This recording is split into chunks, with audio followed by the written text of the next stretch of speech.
गुरुजी राधे राधे। गुरुजी आप ये कहते हो कि हमारे जीवन में जो भी कोई आता है, पति या बेटा या भाई बहन जो भी कोई हो, तो जीवन में अगर उसके द्वारा हमें कोई कष्ट मिलता है तो वो पूर्व जन्म का कुछ होता है। तो क्या मुझे भी इसी वजह से मेरे पति से कोई कुछ भी जो भी कष्ट है या जो भी कुछ है वो मिल रहा है? तो पति क्या कष्ट देते हैं आपको? गुरुजी हमारी शादी के 8 साल हो गए। शादी के बाद भी वो इस तरीके से रहते हैं जैसे कि कुंवारे लड़के हैं, उनके अंदर जिम्मेदारी वाला कुछ भी नहीं है।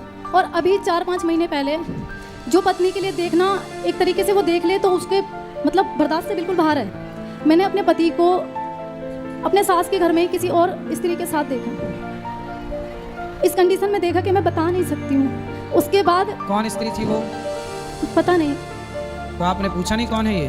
हाँ, बंद कमरे में रात में थे, बस मुझे किसी तरीके से पता चला और जब मैंने गेट खुलवाया तो वो 2 दरवाजे थे, एक से निकल के भाग गए। तो आप देख पाई उसको? हाँ देख लिया।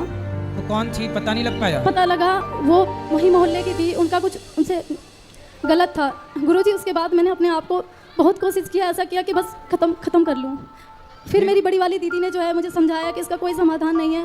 कितने लोगों ने बोला तलाक दे दो, लेकिन हमारे इधर हिंदू धर्म में तलाक नहीं है।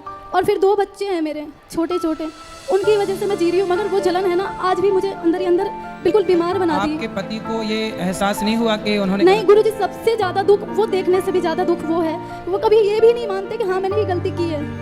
और अब भी मैं चाहती हूँ कि वो सुधर के चले, तो उनका बस ऐसा ही है। अभी भी उनके साथ है पड़ोसन के साथ चक्कर के? एक के साथ, वो एक के साथ भी तो नहीं रहते हैं, ऐसा भी नहीं है, मतलब बस ऐसा ही है। तो हमसे क्या पूछना है? गुरुजी मेरे अंदर ये सब चीज़ें जो देख ली है ना, उसके बाद जलन चल रहा है, बताइए आप मैं क्या करूं? और मुझे उसी घर में रहना पड़ेगा क्योंकि मेरे पिताजी नहीं है। अगर मेरी माता को पता चलेगा कि बेटी के साथ ये सब कुछ है या तलाक या ये सब कुछ भी, तो वो तो जीते जी मर जाएंगी। मैं उन्हें भी नहीं बताना चाहती। मुझे बताइए मैं अब क्या करूँ?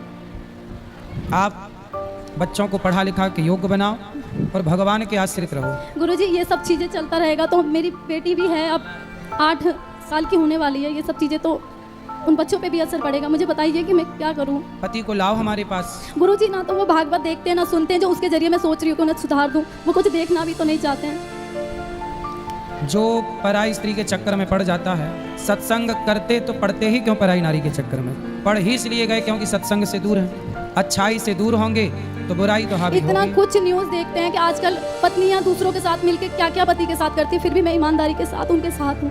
मैं गुरुजी यही चाहती हूँ। अभी तक डर नहीं लगा पति को? क्यों? नहीं, क्योंकि मैं ऐसी हूँ ना, उन्हें पता है कि वो कहीं नहीं जाएगी, रोएगी धोएगी, कुछ दिन मायके चली जाएगी फिर आ जाएगी। सही है। गुरुजी ईमानदारी के साथ रहते तो हमें ये मिलता है। अच्छी पत्नियां तो भी परेशानी। गुरुजी वो देखें या ना देखें, लेकिन मैं दिखाऊंगी जरूर। आप कुछ उनके लिए ऐसा बोल दो जो शायद आपकी वो मान रख ले और मेरा आगे की गृहस्थी कुछ थोड़ा भाई उनसे यही है कि यदि आप चरित्रहीन होकर चलोगे तो फिर आपकी बेटी आपका बेटा वो कैसा आदर्श स्थापित करेगा, वो कैसे बनेंगे? इसलिए माँ बाप ही बच्चों के दर्पण होते हैं। बच्चे कहाँ देखते हैं? दर्पण में। दर्पण कौन है? माता पिता। माता पिता का चरित्र जितना अच्छा होगा उतने अच्छे चरित्रवान बच्चे होंगे, उतने अच्छे संस्कार वाले होंगे। माँ बाप का ही चरित्र भ्रष्ट होगा तो बच्चे सीखेंगे क्या? इसलिए बच्चों के लिए कम से कम समाज में अच्छी संतान देख के जाइए, ऐसे काम करिए जिस काम से आपका यश बढ़े। रावण ने भी पराई नारी के चक्कर में पड़कर अपना नाश कर लिया, अब आप पड़े हैं। इसलिए पराई स्त्री के चक्कर से बचना चाहिए। पर नारी पैनी छुरी 3 तरफ से खाए, धन हरे यौवन हरे और घोर नरक ले जाए। और गुरुजी सबसे बड़ी बात यह है कि ये सब कुछ मेरी सासू माँ को पता है, फिर भी वो लोग उनका सपोर्ट करते हैं। तो सास खुद चाहती है कि पड़ोसन? उन्हीं के घर में तो थे, वो उन्होंने चाबी दी थी। वो तो सास का घर और आपका घर अलग अलग है? हाँ वो ऐसा है ना, हम लोग रेंट पे रहते हैं ना गुरुजी। हाँ। तो अभी एक छोटे वाले देवर की शादी नहीं हुई तो उनके साथ रहती हैं। उन्होंने खुद ही सबको अलग अलग मतलब तो सास का घर अलग है? हाँ तो वहाँ लेके गए थे उस लड़की को। तो देवर मतलब सास उन दरवाजे पे सास बैठी पहरा दे रही थी, उन्होंने कोई आना जाए। वो जब चाबी लेने गए उस लड़की को लेके जेठानी के घर पे, वो गई हुई थी ऐसे ही बैठने उठने, तो उन्होंने चाबी दे दिया। उनको बोलना चाहिए कि तुम्हारी फैमिली तुम अपने घर जाओ बेटा, तुम यहाँ रात में मेरे घर पे क्यों रुकोगे, हम भी तो सोएंगे यहाँ पे। हाँ। हर गलत चीज में मेरी सास मतलब द्वारे पे सास बैठ के ताकती रहती है कोई आना जाए मेरे छोरा को डिस्टर्ब करने के लिए। और दूसरी बात ये है कि गुरुजी उनको आज भी अगर मैं सही रास्ते पे ले जाना चाहती हूँ तो वो ये कहते हैं कि ये तो पागल है, इसकी बातों में मत चला कर, ये ऐसा ही है। कौन बोलता? सास बोलती है। किसको? आपको? हाँ मैं पागल हूँ। तो सास बहुत होशियार है जो अपने मैं छोरा पागल ही को गुरुजी, मैं पागल ही पड़ोसन के कहूँ साथ कि सेट मैं करवाए इतना कुछ रखी है। देखने के बाद भी घर में निभा के रह रही हूँ, मैं पागल ही हूँगी। बताओ, सासें भी ये कर रही हैं, अपने छोरा को पड़ोसन के संग सेट करा रही हैं। गजब की सास है। राधे राधे गुरुजी। चलो सास को सुनवाना ये सब, अक्कल आएगी बुढ़ापे में, दोनों नरक जाएंगे, भगवान में मन नहीं लग रहा बुढ़ापे में। छोरा को सेटिंग करवा रही है, बता।